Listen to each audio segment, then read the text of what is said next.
Pinagbibintangan nila, 'di ba? Ang Duterte na umaanib daw sa China merong secret agreement. Pero sila, di umano, inamin na meron silang kasunduan din sa China. Papatunayan natin bakit ko nasabi, inamin nila. Ito, sabi dito, si Trililing sipsip sa administrasyon para makahingi ng budget sa 2025-2028 election. Sa tingin ko naman hindi ganon. Sa tingin ko more on sumisipsip para suportahan siya ng pula. Kasi wala na siya makukuha ang suporta sa dilaw. Pag dilaw ang sumuporta sa kanya, wala. Pegi ang kanyang karir. So, siyempre, kailangan niyang himas-himasin. Alam mo naman itong mga pula. O, di ba? Yung pula, sasambahin ka niyan. Banatan mo lang ang Duterte. Papatunayan ko sa inyo. Eto si Trillanes, dilaw. O, binakbakan ng Duterte. Sinamba sila. Sinasamba na ngayon si Trillanes. Mamaya, ipapakita ko sa inyo. Mga katunayan. Di ba? Ganyan po, ganyan ang kalakaran ngayon sa bansang Pilipinas eh. Banatan mo Duterte, may suporta ka na ng mga pula. Daling bulahin ng mga yan. Yung mga panatiko ng mga loyalistang panatiko na hanggang ngayon naniniwala pa rin doon at hindi maaming nabudol sila.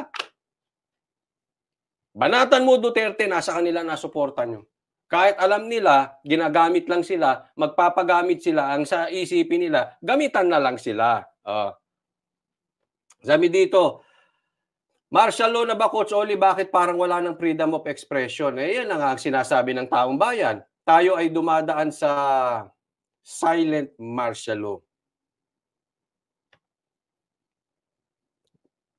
Sabi ni Roy, uy, kung ako sa'yo, Oli, talagang ano siya, galit.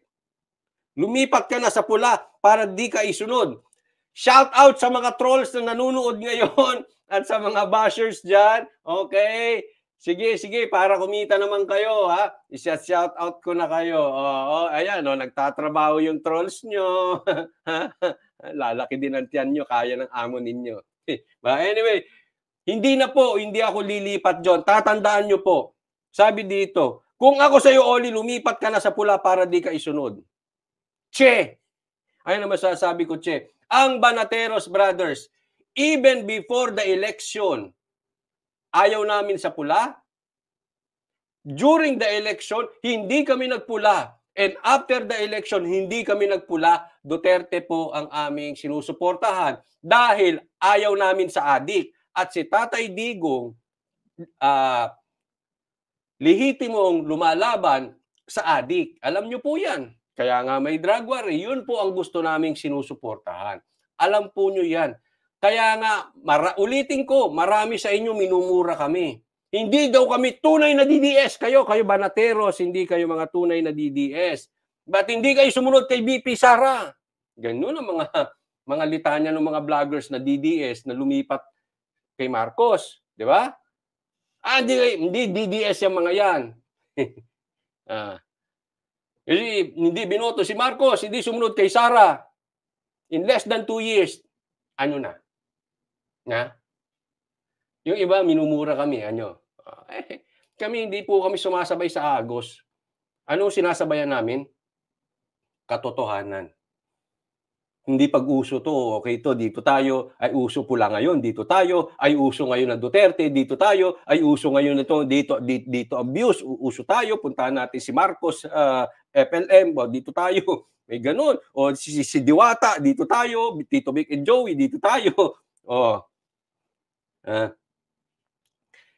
Hindi po kami sunod sa uso. Sunod kami sa katotohanan. So relax lang po kayo, ha? Sabi naman dito ni Roy, oy, paano kung mahuli si Duterte, makulong, sino magpapasahod? Di wala na. Tanga! Ay, sorry po. Napamura tuloy ako. Alam ito ng mga DDS. Alam po ito. Wala pong sahod sa Duterte. Alam mo kung bakit? Kaya nila nasasabi na may sahod daw kami sa Duterte. Alam mo kung bakit? Kasi gawain nila. Alam nila, yung trabaho nila is nakasalalay sa sahod. Pero ito, I know, kahit yung ibang vloggers, kahit ibang makapula, kahit yung ibang mga DDS, alam nila, walang sahod-sahod sa Duterte. Wala. Organic kasi. Kaya lang nila sinasabi yan, kasi nga may umamin sa kanilang bayaran, di ba? At alam nyo kung sino nagpapasahod. Akala nila, ganun ang kalakaran sa kabila, ganito rin ang kalakaran dito. Wala po kaming natanggap kay Duterte, kay BP Sara kahit 5. Alam yan sa industriya. Kuripot yung mga yun eh. hindi sa kuripot. Sorry po, BP. Sorry po, Duterte. Kasi alam nila, mas matibay na angklahan ang organic. Pag sinahura mo yan, labag pa sa loob niyan. Eh sa Duterte, wala. Mahal talaga sila ng taong bayan eh. Unless addict ka, talagang galit ka sa Duterte. Eh, sino ba namang addict gusto kay Duterte? Eh, patitiklop sila, di ba? So, nauunawaan ko kayong mga addict. Ayaw nyo talaga kay Duterte. Sige, diretso. Na ng Department of Justice sa Okay po ba yung sound natin? Ha? Okay yung sound ng video? NBI ang mga foreign diplomat. Shout out Coach Oli, David James Medrano. David James Medrano, shout out sa'yo. And Santiago Medrano, shout out din po.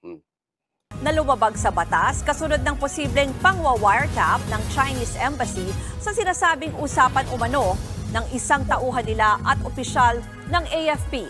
Nasa frontline ng balitang yan, si Ian Suyu. Matapos pumutok ang issue sa umano'y audio recording na hawak at nileak ng Chinese Embassy, inatasan na ni Justice Secretary Boy. Oh, eto na, Sabi, oy! Si Trillanes, balita kahapon, buong araw. Dapat nasa balita rin ako. Hindi nyo pa sinabi yan, ha? Pero ayan, si Boying, Secretary, kagalang-galang, Secretary Boying. O yan, alam mo, namimiss ko yung nagsasalita siya, ha? Oo, kayo ba yan, namimiss nyo? Hindi, kasi ngayon, may mga pahayag siya, pero hindi siya mismo ang nagsasalita. Di ba nung panahon ng Tebes, bantag talagang ano yan? Ha? Araw-araw, wala kang binatbat, Trillanes. Araw-araw siya ang nasa presscon. Oh, di ba? O kaya ngayon nananahimik ngayon si Bantag tsaka si Tebes. Bakit? Bira sa presscon. Meron pa siyang tagapagsalita. Pero before, siya mismo sa presscon. Oh. Amimiss ko tuloy ang pagsasalita niyan. Okay? Eh, diretso tayo. Oh, ito yung usapan. Okay? Lilinawin ko lang para doon sa mga hindi nakakaalam. Ito po kasi binibintang nila, okay, na meron daw kasunduan, secret agreement ang Duterte, administrasyon ni Duterte at ng China. Okay? Eh ngayon pumutok. May audio. May usapan ang China ngayon pati ang administrasyon, kasulukuyang administrasyon. So anong ibig sabihin? Pinupunan ninyo yung puwing sa mata ni Duterte, yung pala meron kayong kahoy sa mata ninyo. Ibig sabihin, bumuelta sa kanila. Anong nila ngayon? Nagagalit sila. Palayasin yung mga nagpa-wiretap na yan. Bawal yan. Illegal yan. Pinaalis na ng bansang Pilipinas. Pero teka muna, may problema tayo dyan. Okay, ituloy natin. Remulla ang National Bureau of Investigation o NBI na magsagawa ng malalimang investigasyon kaugnay sa mga ilegal na aktibidad ng mga foreign diplomat sa bansa. Unang pumutok ang posibleng paglabag ng Chinese Embassy sa Anti-Wiretapping Act nang lumabas sa isang pahayagan ang transcript ng umano'y usapan ng isang opisyal ng AFP at Chinese diplomat tungkol sa new model agreement sa Ayungin Shoal.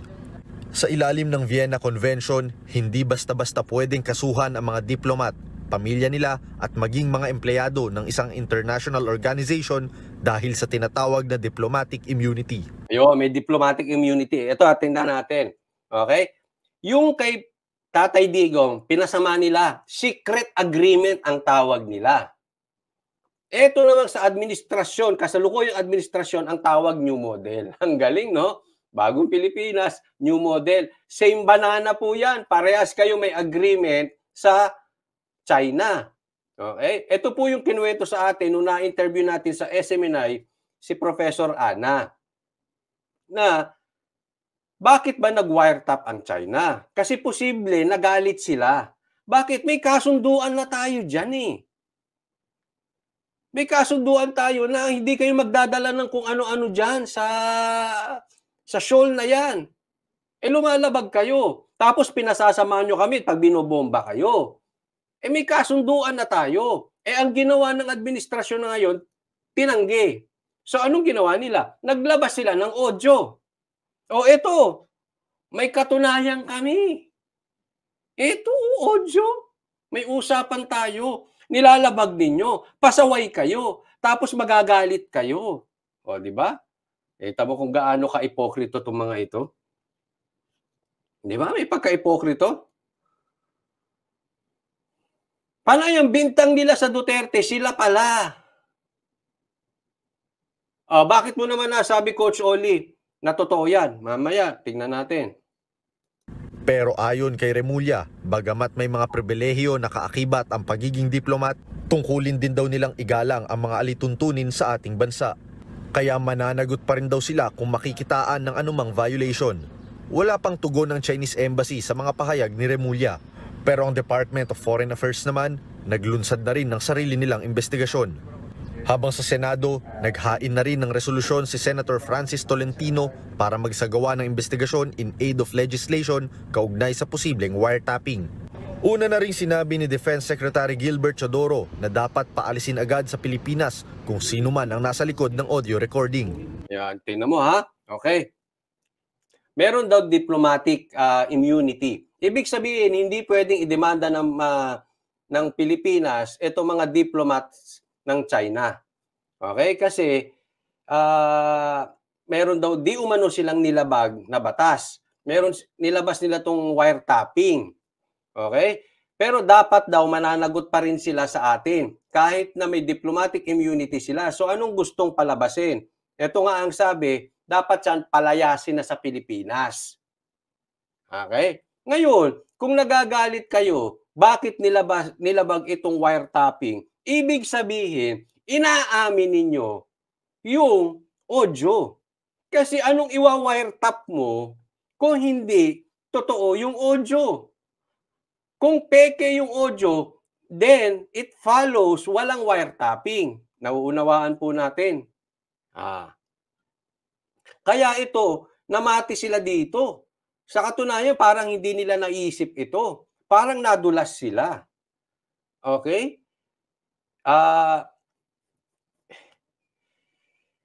Wala silang magagawa dyan kung hindi sundin yung kanilang kasunduan sa China. Kasi maglalabas ng ebidensya ang China pag pinalabas nilang masama sila. Pag pinalabas na masama ang China, sumusunod lang naman sila di umano sa kasunduan. Ngayon, labasan ng ebidensya yan. Okay? Kaya ito yung interview po namin kay Professor Ana. Nakakaawa si Admiral Carlos ba yun? Hindi ko maalala yung pangalan, no? Na hanggang ngayon, naka-leave of absence. Isipin mo, siya yung parang merong nakipagkasunduan dyan in behalf dito sa Pilipinas. Hindi naman gumagalaw ang mga ating mga uniform men na walang utos sa ibabaw. Pag inutusan yan, no choice sila gagawin nila. Diba? Ngayon, naiipit. Naka-leave. Pinag-leave siguro hanggang ngayon wala pa. Hindi man lang lumabas, siya yung involved doon, hindi pinapalabas sa interview, hindi makuha ang kanyang side. Basta ang nagsalita ngayon in behalf of DOJ ni kay Boying, imbestigahan daw yan nagsalita ang DOJ, nagsasalita ito si Gibo. Ngayon, si Tolentino naman. Pakinggan. Suportado yan ni National Security Advisor Eduardo Año na gusto na rin palayasin ang mga Chinese diplomat dahil sa paglabag umano sa diplomatic protocols. Pero babala ng China, posibleng maapektuhan nito ang relasyon nila sa Pilipinas. Dapat daw hayaan ng gobyerno ang mga diplomat nila na gawin ang kanilang trabaho. Nagbabalita mula Ito ang problema dyan. Gustong palayasin ng China. Okay? Tatandaan po natin, naghahanap ba tayo ng gulo? Kaya nga, babalik ulit tayo doon sa mga sinasabi nila Tikia at nila Attorney Roque na bakit kailangan magpa-drug test si Marcos. Bakit? Kasi kung papalayasin mo tong Chinese na to, ito ay mga diplomats ng China, ito ay pwedeng pagsimulan ng gulo. At ayaw natin ng gulo. Hindi lang po yung dagat ang usapin dyan. Ang ekonomiya natin, marami tayong negosyo sa mga Chinese. Di ba? Kaibigan nila involved daw sa mga negosyo ng mga Chinese. Bakit galit na galit sila sa China? Kaya hindi po natin to pwedeng isa walang bahala. Bakit kinokonekta dito yung drug test? Kasi gusto nilang masiguro na yung mga desisyon na papalayasin ba ang China, na pwedeng pagmulaan ng gera, nasa katinuan ang nag-uutos. Yun lang naman yun, wala naman pinagbibintangan kung siya ay gumagamit or hindi. Gusto lang masiguro ng taong bayan na sa tamang pag-iisip siya sa kanyang mga malalaking desisyon na ang pwedeng nakataya ay ang buhay ng bawat Pilipino. Hindi, palalayasin mo China, magagalit yan. O sige, ilan sa inyo hindi nagsha-Shopee? Lazada. Naku naman, Coach Oli, ang babaw mo naman. Hindi, pagkakampihan natin ng China para sa Shopee. Pero real talk yun, di ba? Ang daming negosyo rito. Kaya bumababa ang presyo sa Pilipinas because of mga Chinese products. Wag tayong basta, alam mo, hindi dapat iniisip ng gobyerno tayo nakikipag-away na hindi naman natin away. Ang pinagmulan nito kasi, yung away ito ng Amerika. Ito yung away sa EDCA. Yan ang punot dulo niyan. Naglagay tayo ng EDCA, galitan China sa atin. Away ng Amerika at China, samantalang sila, backdoor, nag-uusap-usap sila. May pagkakasunduan sila, may negosyo sila. Tapos nakikisaw-saw tayo, tapos tayo nakalagay sa alanganin, sila maganda negosyo. Usapan China, Taiwan yan, nakikisali tayo. Di ba? Kaya ulitin ko, ang nagpapatupad ba ay nasa tamang pag-iisip? Di umano ba? Yan ang tanong. Kaya importante itong China na ito. Wag po nyo sabihin na pro-China kayo. That is BS. Kalokohan yan. Yan po ay pakikipagsunduan lang. Ginawa nga ngayon ng gobyerno natin Kaya nga takot sila dyan sa audio na yan. Kaya binibigyan ng warning, palalayasin namin kayo. Paglabag dyan sa wiretapping na yan. At ako sa tingin ko marami pang ilalabas ang China. Kaya wag tayo Duterte pro-China, hindi po. Pag upo ni Sara sa 2028, wala tayong problema sa China, tinan mo. Ngayon lang naman nangyari yan, hindi ko nga maintindihan ba't nangyari ngayon yan. Napaka-OA. Diretso tayo. sa Frontline. Ian Suyu, News 5. At kaugnay nga po ng sinusulong na investigasyon sa Senado tungkol dito sa posibleng pagwa-wiretap ng Chinese Embassy, makakapanayam natin ngayong umaga si Senator Francis Tolentino. Magandang umaga po sa inyo, Senator. Senator, para po sa inyo, gaano po kalaki ang isyong ito kaya kayo nag-file ng resolution para magkaroon po ng hearing? Ano po, Senator Tolentino, nag-file ng resolution para magkaroon ng hearing. Ngayon, napakaseryoso ni Senator Tolentino about this. Naman, Senator, naunawaan ko po kayo, Senator Tolentino, dapat talagang pag-usapan ito. No? Go na go ako dyan. Tama yan. Okay? Pero, sana yung ganyang pagiging agresibo nyo, ginawa nyo rin dun sa hearing sa PIDEA Leaks. Sana tinulungan na natin si Senator Bato. Kaya nga,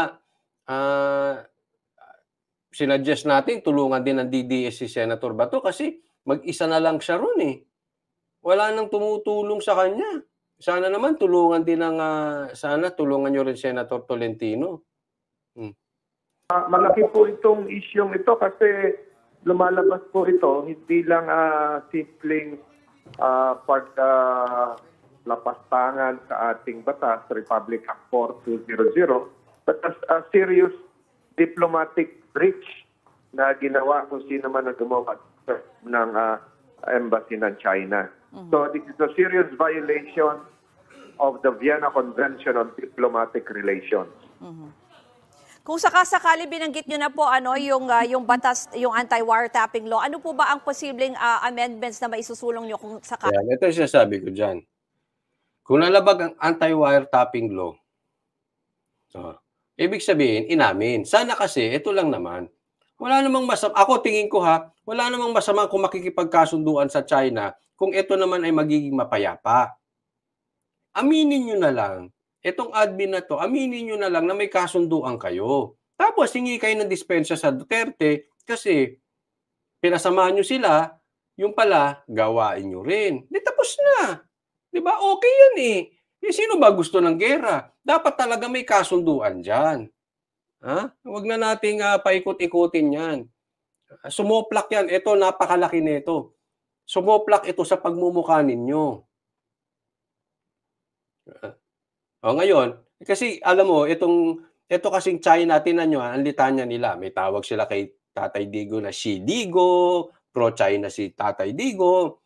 Hindi nila pwedeng aminin. Alam mo kung bakit? Ito kasi yung black propaganda nila sa mga Duterte. Itong China.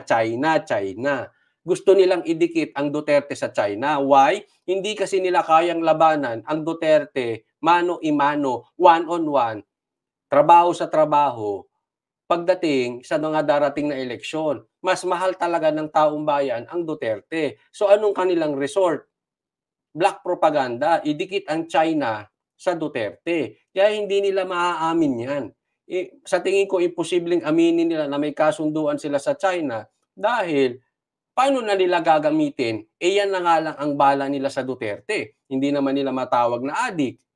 Hindi rin nila matawag na kurakot. Ano lang ang pambato nila sa Duterte? China. Di po ba?